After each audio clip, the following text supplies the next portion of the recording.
Apa sih pekerjaan yang cocok untuk ibu rumah tangga, terutama yang punya anak? Pilihannya sebenarnya banyak. Kebetulan saya ditelepon oleh seorang TKW dari Taiwan beberapa waktu yang lalu.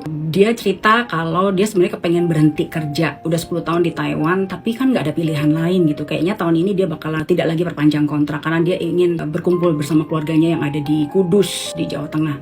Saya kebetulan ada di industri yang sekarang saya tekuni, ini sudah kurang lebih 10 tahun. Dan saya akrab banget dengan situasi kayak gini, para perempuan pekerja migran gitu yang ada di luar negeri. Saya pernah ada satu kesempatan diundang ke Hong Kong, dan di sana saya berbicara dengan para TKW. Nah, dan rata-rata problemnya sama. Mereka tuh sebenarnya kepengen pulang, kepengennya nggak kerja, pengennya dekat sama anak, tapi nggak ada pilihan lain. Padahal sebenarnya teman-teman banyak pilihan untuk menjadi seorang ibu rumah tangga punya anak yang bekerja, yang nggak harus ngantor, yang jelas syaratnya nggak boleh ribet, nggak perlu mikirin harus punya pabrik, nggak perlu mikirin harus punya modal besar, nggak harus resikonya tinggi, dan yang paling penting tidak mewajibkan dia untuk ngantor. Itu yang paling penting. Nah, itulah sebabnya saya setelah 11 tahun ngantor, begitu anak pertama saya lahir, saya itu memilih untuk resign. Kenapa? Karena saya ingin ngurus anak saya sendiri, 2 orang anak saya itu tanpa pembantu dan tanpa babysitter. Dan alhamdulillah gara-gara itu saya jadi nulis buku ya. Nanti next time saya akan cerita tentang buku saya. Saya merasa ini adalah dunia yang memang saya cari, karena saya dulu pernah ngantor 11 tahun.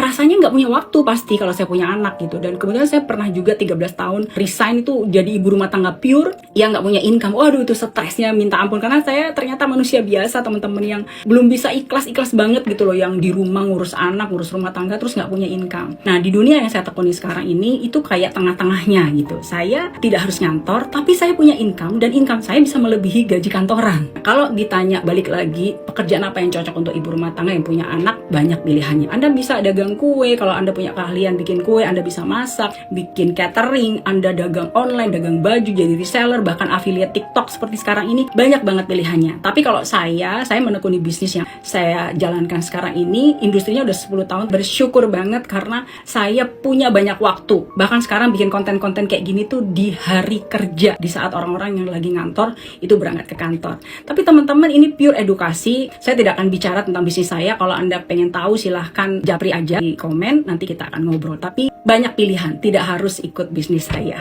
gitu ya.